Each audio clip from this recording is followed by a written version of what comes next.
ഇവിടെ പരിശോധിച്ചിട്ട് തീവ്രത ഉണ്ടെന്നോ അതിതീവ്രമാണെന്നോ തീവ്രത കുറഞ്ഞതാണെന്നോ എന്നൊക്കെ കണ്ടുപിടിച്ചിട്ടുണ്ടാവും. അതിനുശേഷമായിരിക്കാം ഒരുപക്ഷെ ഈ കേസ് ചാർജ് ചെയ്യാൻ തീരുമാനിക്കുന്നത്.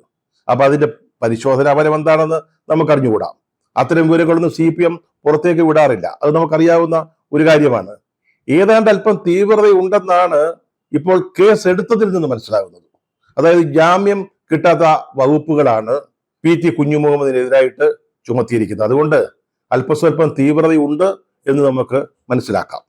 ഇതിപ്പോ PT കുഞ്ഞുമുഹമ്മദിന്റെ കാര്യത്തിൽ മാത്രമല്ല, CPM നിന്നുള്ള പല നേതാക്കളും പ്രതികളായിട്ടുള്ള ആരോപണ വിധേയരായിട്ടുള്ള കേസുകളില് ഈ അലംഭാവം നമുക്ക് കാണാം, അല്ലെങ്കിൽ ഈ കാലവിളംബം നമുക്ക് മനസ്സിലാക്കാൻ സാധിക്കുന്നുണ്ട്. ശശി, PK ശശി, അതുപോലെ തന്നെ നടൻ മുകേഷിനെതിരായിട്ട് കേസ് പോലും ഉണ്ട്.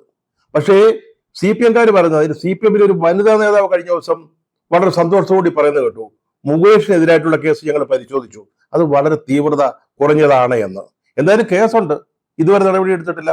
അദ്ദേഹം MLA ആയിട്ട് നിയമസഭയിൽ തുടരുകയാണ്, നിയമസഭാംഗം എന്ന നിലയിലുള്ള ജോലികളൊക്കെ ചെയ്യുന്നുണ്ട്. അതുപോലെയാണ് ഗോപി കോട്ടമുറിക്കല്. ഇവർക്കൊക്കെ എതിരെ എന്തെങ്കിലും നടപടി എടുത്തോ പാർട്ടി?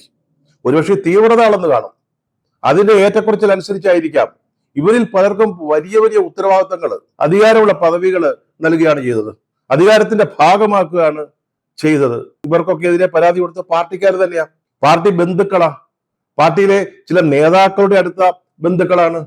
ഒരുപക്ഷെ പാർട്ടിയുടെ സ്വാധീനം അല്ലെങ്കിൽ അധികാര കൈ ഉപയോഗിച്ച് ഇവരെയൊക്കെ നിശബ്ദരാക്കിയിട്ടുണ്ടാവും, ഇവരെയൊക്കെ അമർച്ച ചെയ്തിട്ടുണ്ടാവും.